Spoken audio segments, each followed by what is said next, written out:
Je suis à la chambre de mon fils. Donc là, on est le 29. Allah me dit le dernier vendredi. D'accord? Sauf pour ceux qui font Shawwal. Parce que je suis. Allah aime bien m'appeler l'araignée. Mais je vous ai dit que il y a 2 semaines, Allah m'a appelé Hayati dans mon rêve. Dans la vision. Un rêve, c'était Hayati. C'est la première heure de prière. Hayati, celle qui montrera qui guide le droit chemin. Et Allah me montre encore, il m'a dit maintenant il était 13h quand Allah m'a parlé, donc la sourate du tonnerre.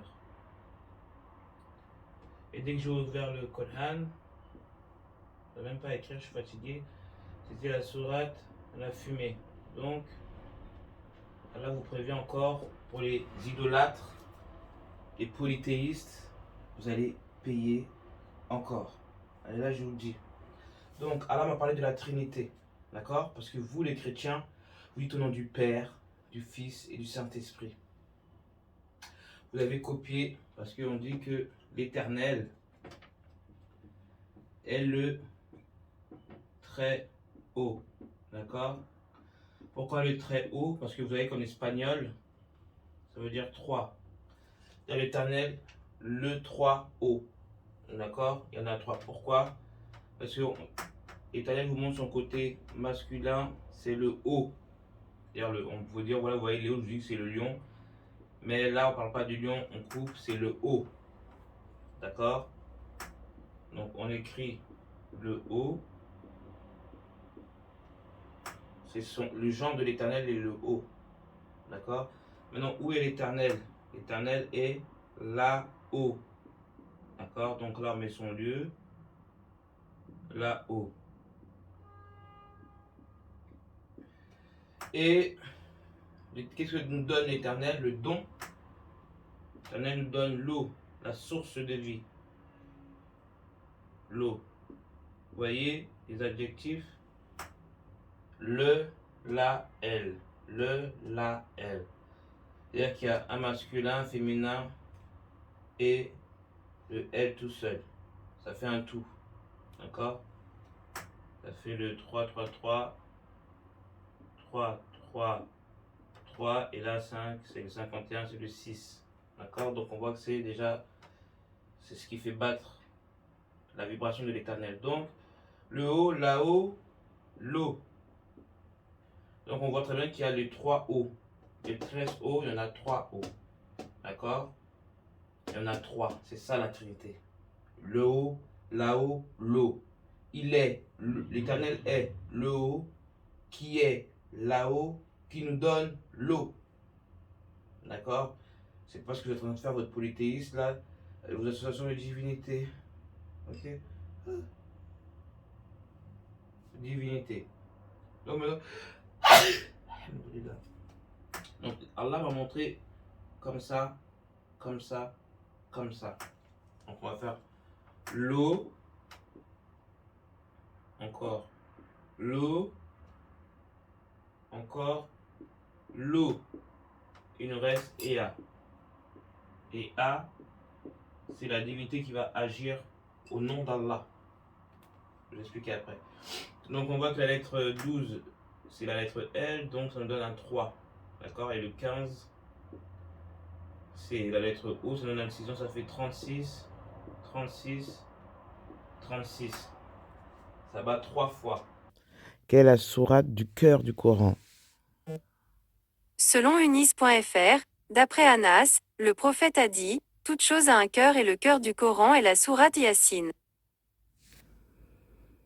Donc, on voit très bien que la sourate Yassine est la sourate 36. Donc, je vais faire une vidéo, bande de petits mécréants que vous êtes, des petits démons. Là, si Allah m'a levé, j'étais en train de dormir, d'accord?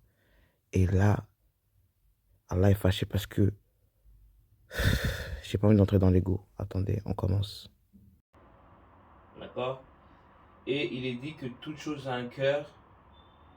Et le cœur du Coran, c'est la sourate 36 fois 3.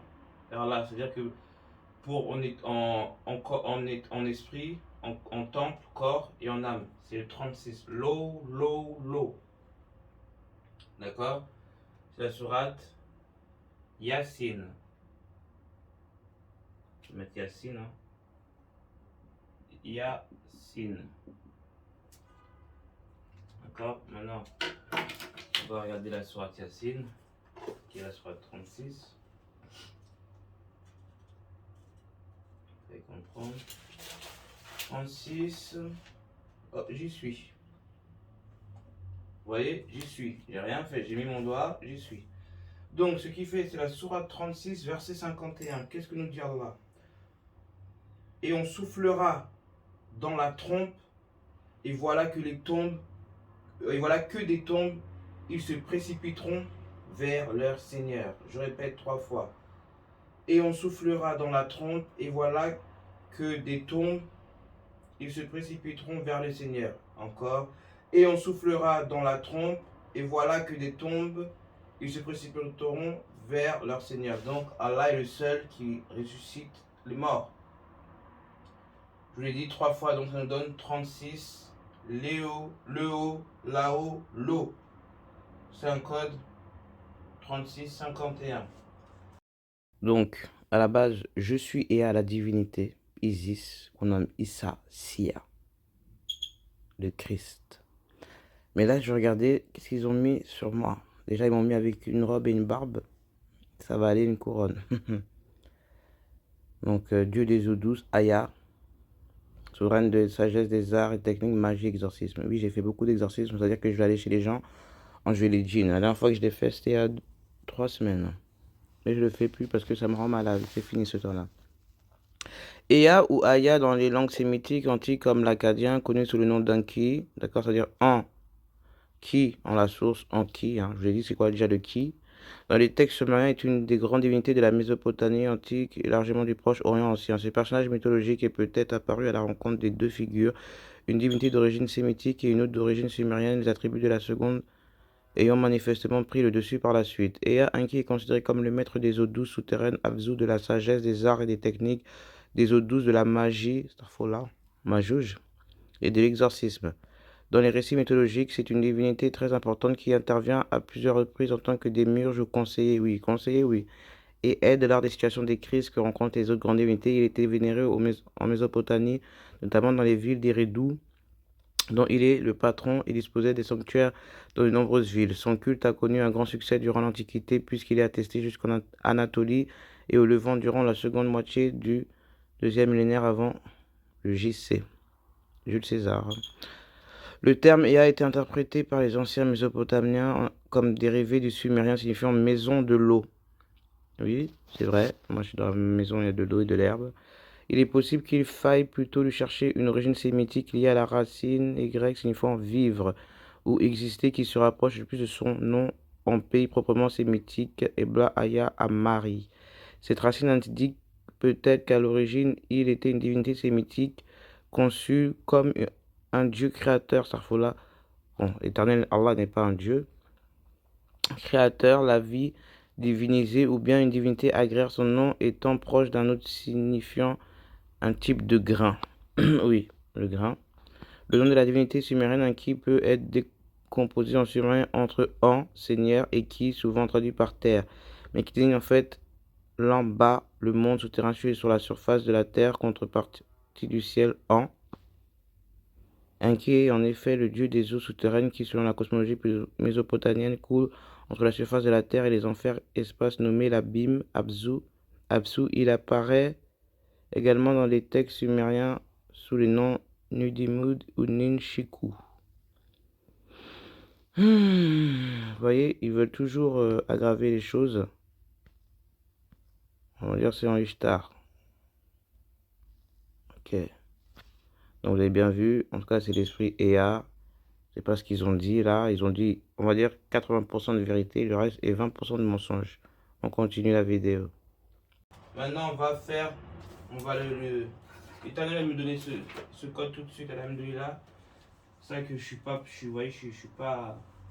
préparé. On m'a dit, lève-toi et va faire. Oh, d'accord. Donc, Allah me. Bon, après, là, on voit que ça sera Yassine. Hein. Donc, je mets Yassine. D'accord.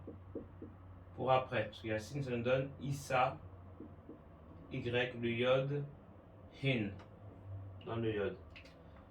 Je vais vous montrer après, on va lire. Parce que là, c'est le tableau, là, je fais vite fait. Je fais souffler. On fait vite fait parce que comme ça, là, qui m'a dit lève-toi, il va faire. Donc là, je vais faire. C'est tout de suite. Hein. Regardez l'heure. Là, je vais mettre un rideau parce qu'il fait très chaud. Donc là, on a 1, 2, 3, 4, 5, 6. On a 6 lettres. 1, 2, 3, 4, 5, 6. On a 6 lettres. 1, 2, 3, 4. Donc, ça nous donne le 16. D'accord? Vous allez comprendre. Parce que là, vous êtes en train de faire des shirks. D'accord? Du shirk. Quand tout ça, ça va partir, c'est la soirée des abeilles. Quand vous ne verrez plus d'abeilles sur Terre, il vous restera 4 ans. Sachez que c'est la fin du monde. Dès que vous allez entendre à la radio, il y a une disparition à la télé, il y a une disparition d'abeilles, vous allez comprendre. On ne suit pas là. Donc, voilà. Bon, Allah m'a montré. Attendez. Voilà. Donc, Allah m'a montré le haut. Donc, je vais effacer. Vous avez bien vu le haut, là-haut, l'eau. Donc, j'enlève le A d'en bas. Et le L. Il nous reste E. Hein. Donc, le A et le L, j'ai enlevé. On met Al. En haut, j'enlève le L, le A et le H. Allah. Déjà. Dans le haut, là-haut, l'eau, il y a le Allah. Je parle en lettres. Hein. Donc, Allah me dit de ne pas toucher ça. Donc, Allah, le haut, le début là, Allah ne veut pas que je le touche. Allah, le haut. Donc, je ne touche pas, je ne l'efface pas. Allah, le haut. Et ensuite, ça me met état. Je vous ai dit en esprit, en corps et en âme. C'est-à-dire, je dis que Allah, n'a pas de. Quand on dit le corps d'Allah, c'est la nature. D'accord? L'esprit, son nous. Et le A, ce sont les humains, ce qu'il y a dans votre âme. Et il nous reste le U. D'abord, je voulais mettre 33. Là, il m'a dit tu peux mettre 33. Parce qu'il y a le 3, comme on écrit vers là, il y a 2 3. D'accord? Mais Allah me dit de lire le verset 21, la sourate 21, verset 21. Donc, Allah, le haut, c'est l'état. État Allah. Je vais mettre deux. Non, je vais rien devant là. Mais... Le haut, état. Allah, le haut état. Et la sourate 21-21. Et dit: ont-ils pris des divinités qui peuvent ressusciter les morts de la terre?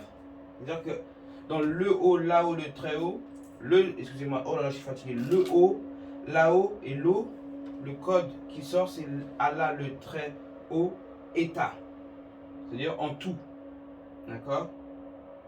Et plus loin, c'était le U. Allah a montré le U plus loin. Donc c'est ça la divinité là. Donc là, on va regarder un article qui a été sorti en 2021, parce que tous les autres articles disent qu'il est mort à 33 ans, mais personne n'a la preuve. On commence.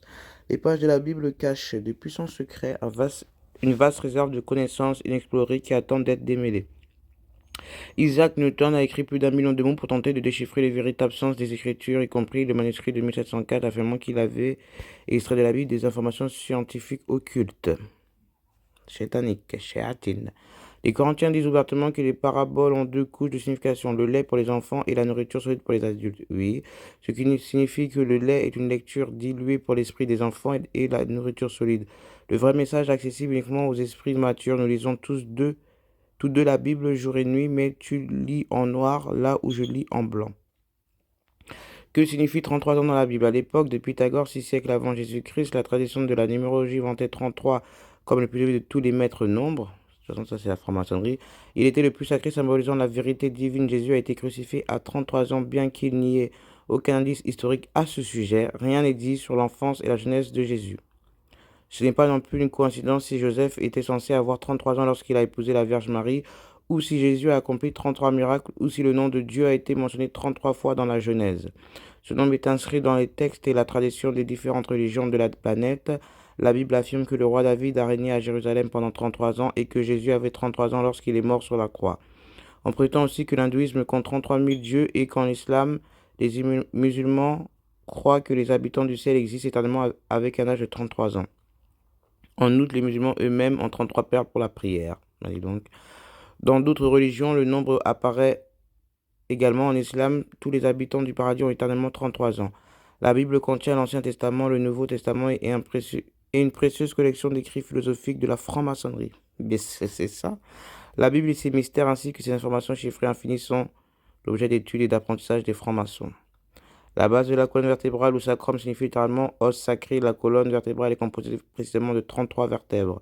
La science humaine révérée par les francs-maçons et la compréhension ancienne de la façon d'utiliser ce temple pour son but le plus puissant et le plus noble. La franc-maçonnerie révère le potentiel inexploré de l'esprit et beaucoup de ces symboles sont liés à la physiologie humaine. Le phénix a 2 têtes avec le nombre 33 et l'emblème du plus haut degré maçonnique en substance en substance, le grade 33 est un honneur d'élite réservé à un petit groupe de maçons hautement qualifiés. Tous les autres degrés peuvent être atteints en réussissant le précédent, mais l'ascension au grade 33 est restreinte. Signification et symbolisme. Parmi les avantages que les numérologistes voient au nombre 33, nous pouvons souligner le fait que c'est un nombre qui attire les bonnes ondes et l'inspiration. Les personnes qui s'identifient au nombre 33 deviennent généralement le centre d'attention et sont généralement une figure à suivre pour plusieurs personnes de leur entourage. De plus, il faut garder à l'esprit que le nombre 33 est considéré comme la représentation de l'amour universel. C'est donc clairement un nombre qui est lié à l'équilibre et la paix, ainsi qu'à d'autres qualités qui accompagnent souvent les personnes qui inspirent les milliers ou des millions de personnes. Donc, si vous avez compris ce texte, le numéro 33, qui est au-dessus d'Allah, c'est la guidée, c'est l'inspiration. Ce n'est pas la mort de quelqu'un. Étant donné que quand je vous ai fait le calcul 33 plus 30, c'est la guidée plus les 30 deniers, ce qui a donné le chiffre de la mort de Mohammed, 63. À quel âge est mort Jésus? 36 ans. Selon Le Monde, et finalement, Jésus ne serait pas mort en 33, mais quelques années plus tôt, vraisemblablement le 7 avril 30, à l'âge de 36 ans. Oh, mais c'est la sourate 36. Yassine, on en revient encore à Yassine. Moi, je suis guidé. Vous voyez la guidée? Ça veut dire Yassine, Issa, Y-N. D'accord? Et Sin, en anglais, signifie péché. D'accord? Il est venu pour les pécheurs. Afin que vous évitiez de pécher, on va donner des règles. Et on va vous dire comment a été amenée la sourate 36. On va regarder l'étymologie du prénom Yassine. Le prénom Yassine provient de la sourate 36 du Coran, dont le titre est composé des 2 lettres arabes Ya et Sin. Il manque un H. Selon diverses études, ces 2 lettres signifieraient ô homme. C'est-à-dire que normalement c'est ô pécheur. Interpellation adressée par Allah au prophète Muhammad et pas Mahomet qui est Baphomet. D'accord? Donc, elle a été adressée par Allah au prophète Mahomet. C'est pour ça que je vous ai dit le 33 plus 30, la trahison, est égale à 63 ans. Et c'est pour ça qu'on dit que le messager a été empoisonné, n'est-ce pas? De quoi est mort le prophète Muhammad? Selon Wikipédia, selon certaines, il serait mort d'une courte maladie, peut-être une pleurésie, pour d'autres, il serait mort empoisonné par une juive de Kaïbar. Ibn Kathir, Ibn Hisham et Boukhari évoquent cette hypothèse, aujourd'hui peu usitée, de l'empoisonnement. Qu'est-ce que la pleurésie? Selon Centre chirurgical Lyon-Mermoz, également appelé épanchement pleural, la pleurésie est définie par la présence de liquide entre les 2 feuillets de la plèvre, le feuillet viscéral qui recouvre le poumon et le feuillet pariétal qui recouvre la face interne de la cage thoracique. D'accord, donc vous avez bien vu. Pleurésie. Vous voulez que je vous donne un autre secret de la pleurésie? Parce qu'il y a 2 secrets. L'empoisonnement qui a donné la pleurésie, c'est les 2. Comment attrape-t-on une pleurésie? Dans la plupart des cas, la pleurésie survient suite à une infection virale comme la grippe ou une infection bactérienne comme la pneumonie. D'accord? Donc, l'air, la grippe, ça vous dit pas quelque chose là? On en est où là? Au Covid ou pas? Hein? Ça va vous arriver aussi. Tous ceux qui n'ont pas cru, vous allez avoir la même chose. Mais que vois-je, la pleurésie? Ça signifie élu, près IE. Donc ceux qui disent que Mohammed n'est pas un élu, ben la pleurésie, ça vous montre que Mohamed est un élu qui vous amène à l'olivier. Mais oui, le figuier et l'olivier qui est Issa. Parce que le prochain qui revient, qui est ressuscité, comme vous dites, su, du verbe savoir, et cité. Il a su le Coran. Oui, j'ai lu le Coran. Et je sais que c'est bon. Je le sais. Surat Hatin, histoire, explication et bienfait de ces versets. Surat Hatin ou le figuier, la 95e sourate, le IE. Dans le livre saint, le Coran entièrement révélé à la Mecque, cette sourate formée par 8 versets est descendue pour assurer les croyants, mais encore pour mettre en garde ceux qui nient la résurrection, même après avoir aperçu le pouvoir d'Allah. Vous trouverez dans ce qui suit une explication complète concise des versets. Vous pouvez lire la sourate Hatin, extrait du livre saint, le Coran, on va la lire après. Histoire et explication de sourate Hatin. Révélée à la Mecque, cette sourate occupe la 28e place dans l'ordre chronologique des révélations, juste après sourate Al-Buruj, les constellations. Cette sourate était descendue pour assurer les premiers ascètes convertis à l'islam qui entourent le prophète, qu'Allah la paix soit sur lui, et pour stimuler leur foi envers Allah.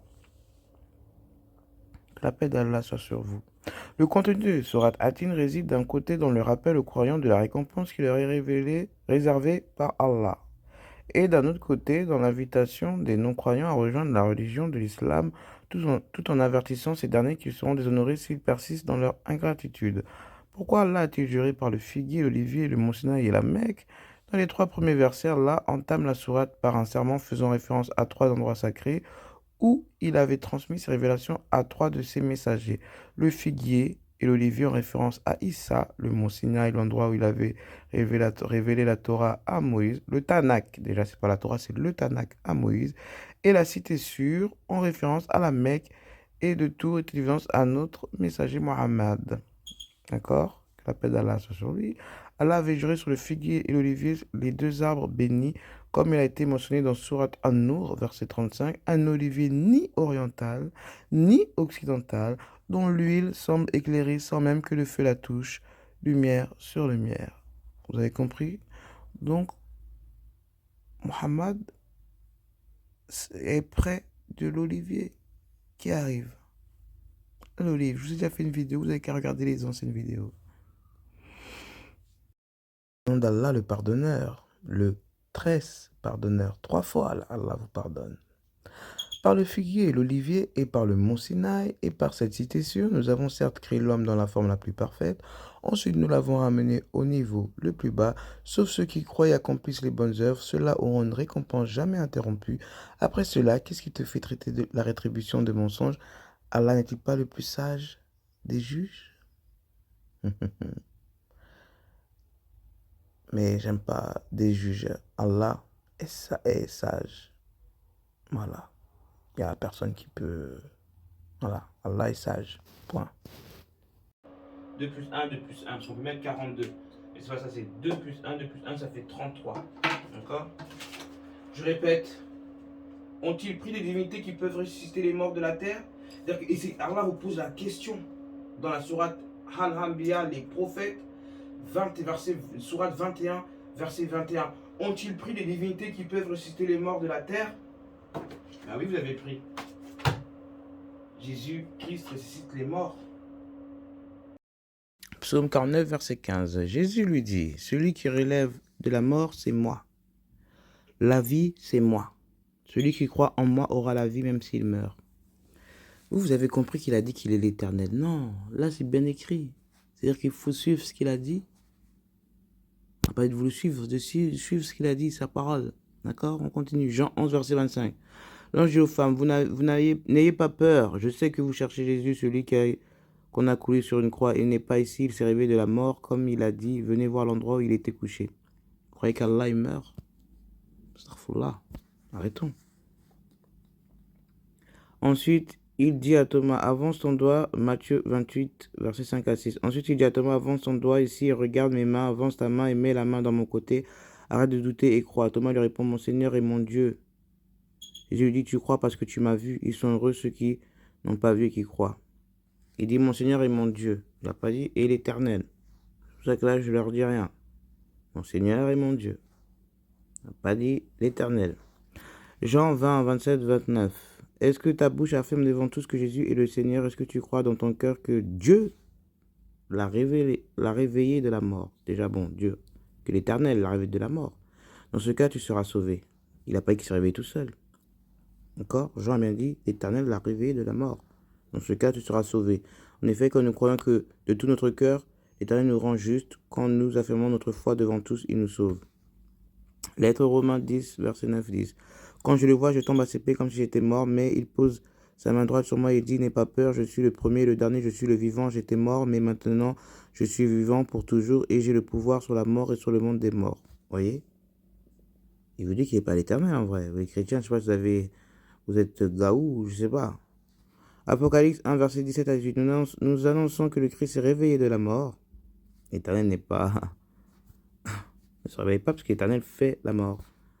Pourtant, parmi vous, certains disent, les morts ne se relèveront plus. Comment peuvent-ils dire cela? Si les morts ne se relèvent plus, le Christ non plus ne s'est pas réveillé de la mort. Et si le Christ ne s'est pas réveillé de la mort, nous n'avons rien à annoncer et vous n'avez rien à croire. Si vraiment les morts ne se réveillent pas, cela veut dire que Dieu n'a pas réveillé le Christ de la mort.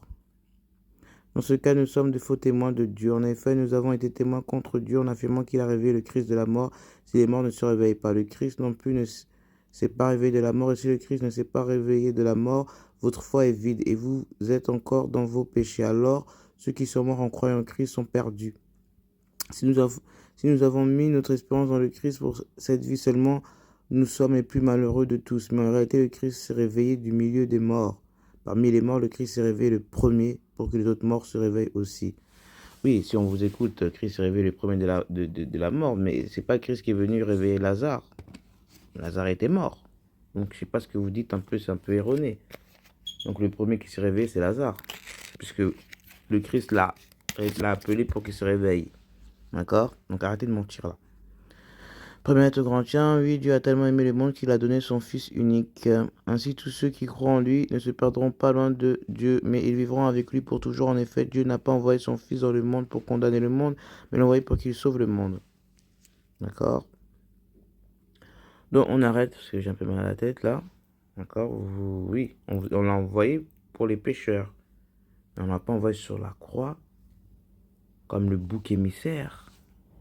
Je vais répéter la vidéo du bouc émissaire là. Parce que là vous comprenez rien du tout. Vous avez la force de combattre le péché.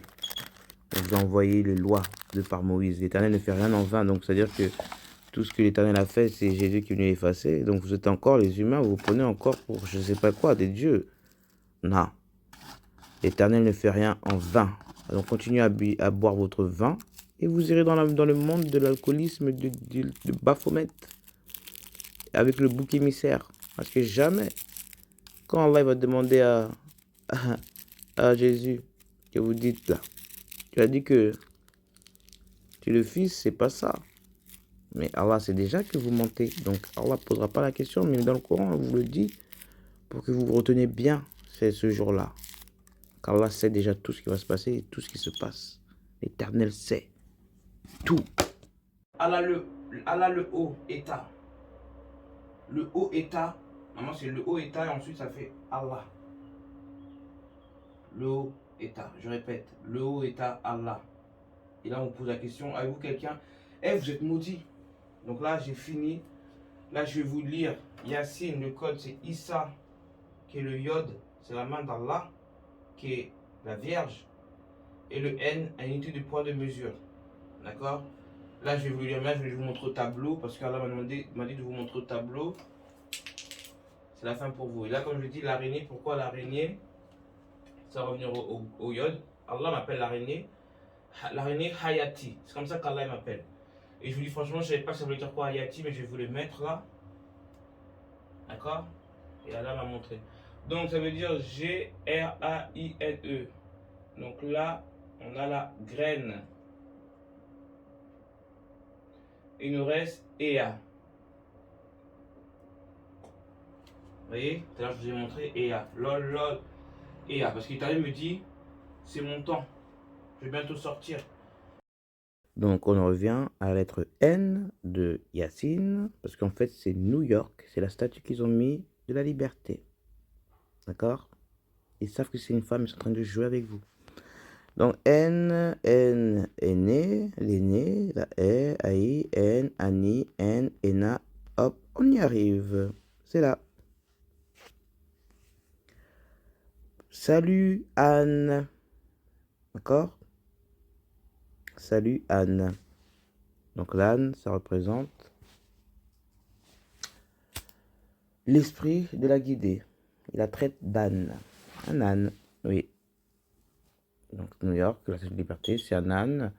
Et c'est le Yod, la Vierge. Vous voyez? Ça veut dire la pécheresse.